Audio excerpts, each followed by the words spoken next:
Welcome back to the big Friday night show, everybody. Got my Friday night tie on. Welcome back, college dorms across America. Yeah, you, man. What? Yeah, you. Dude, this is really happening. Yeah, it is.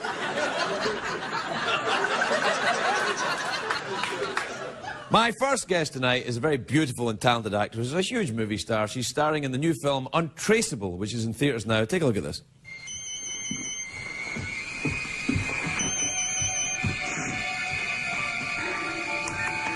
Hey, Chris. Morning.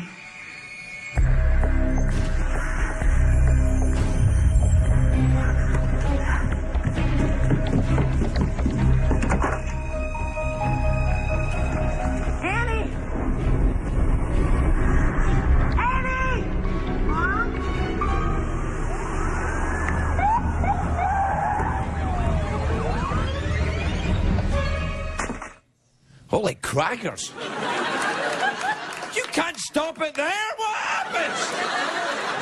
Please welcome Diane Lane, everybody.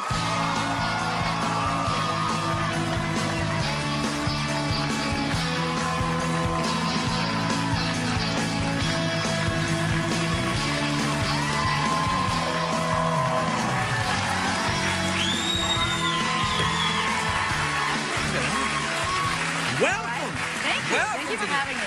It's very nice to see. May I say how lovely you look? Well, thank you. I love your new haircut. Thank you. I just got it Thursday night. It looks lovely.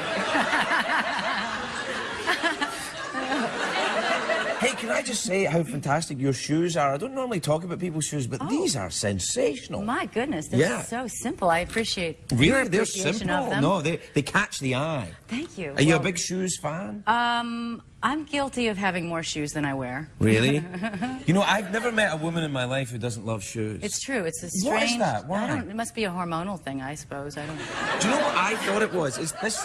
This sounds a little kind of negative, but it's not meant to be. But I think women love shoes. This is what I've noticed. I think women love shoes is because the size never changes. Do you know what I mean? Like if you put on a couple of pounds, you're like, the shoes are still your friend. Well,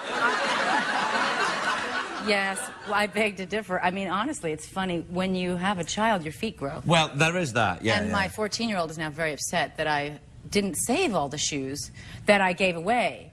You gave away all the shoes? Well, because they didn't fit me anymore. What was I thinking? Yeah. I didn't realize the kid's going to grow up and you save a fortune. She just wants my shoes. That's really what I exist for. What age is you have a daughter who's a what? daughter. It would be strange if it was a son, but you know.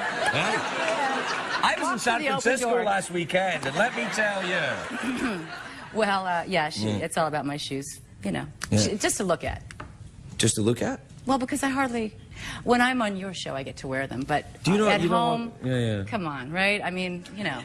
No, I think my image of you in my head is your image. Tell me. You wear this outfit and Much vacuum. Better. Yes. You're like. I've seen that Freddie Mercury video. You Maybe know one of those little do-raggy things on your head. La la la la la la.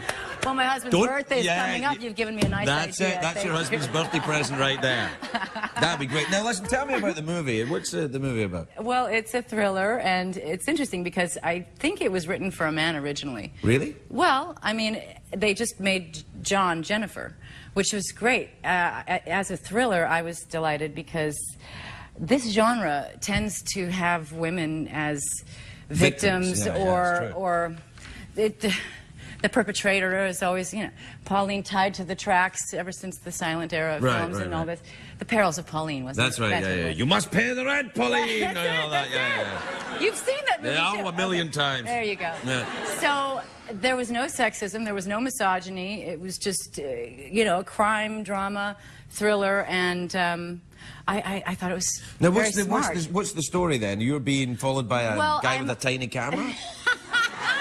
From the clip, that's the sequel. How did you know? Yeah. No, it's I'm the Cyber Crimes Division FBI agent, and I actually got to spend some time with the Cyber Crimes Division. There's FBI a real division officers. of cyber crimes? Yes, they have a full-time job It's endless. I had no idea how much crime is happening in this identity theft little and all wires. That? Well, yeah. I mean, all kinds of stuff, and really protecting children. And, right, of course, yeah. Nobody is who they say they are on the internet, of course. Yeah, that's the starting point, and then from there, anything is possible. So, and if somebody wanted to do half of the things that go on, you know, it's possible, and that's what's so frightening. And is it you're being followed around by an untraceable cyber criminal? No, I'm trying to stop live action badness, and it's being propagated, and the more that would put this show out of business. You do know that, don't you? The more people that tune in, the guy's keeping track, and it's sort of an indictment against what people choose to watch online, and it's very clever. I mean, do you censor criminal, your own? You have a teenage daughter. We talked about it. Do you censor her access to the internet? Or can you? I mean, is it even possible?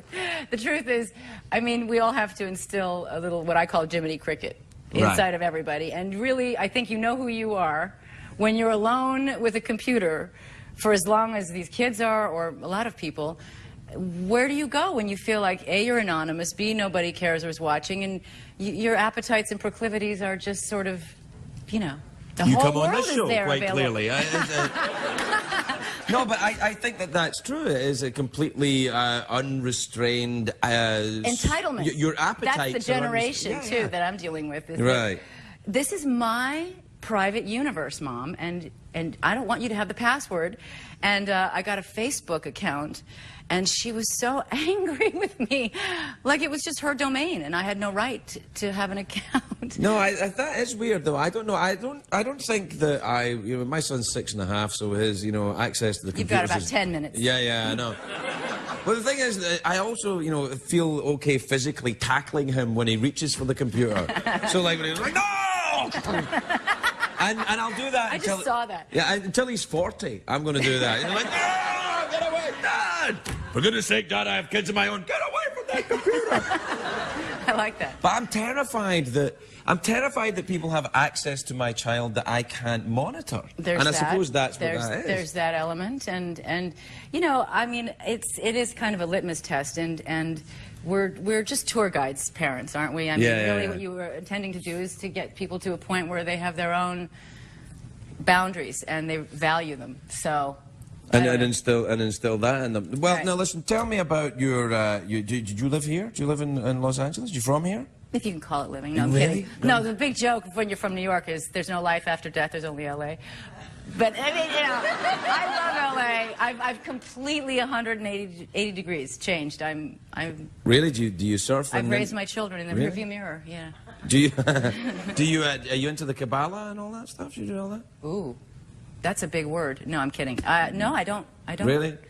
I thought my you did. grandmother was a Pentecostal preacher. Well, that'll do. Okay. Yeah. What are Pentecostals? I'm not quite sure what they do. Well, they don't handle this. Well, some do handle snakes. Right. But you get the They're Holy Ghost. There's more zookeepers that handle snakes these days. Yeah, animal wranglers on film sets. But yes, you get the Holy Ghost and you dance around, and it's a lot of fun. Yeah, it sounds good. Yeah, it's all right. Yeah.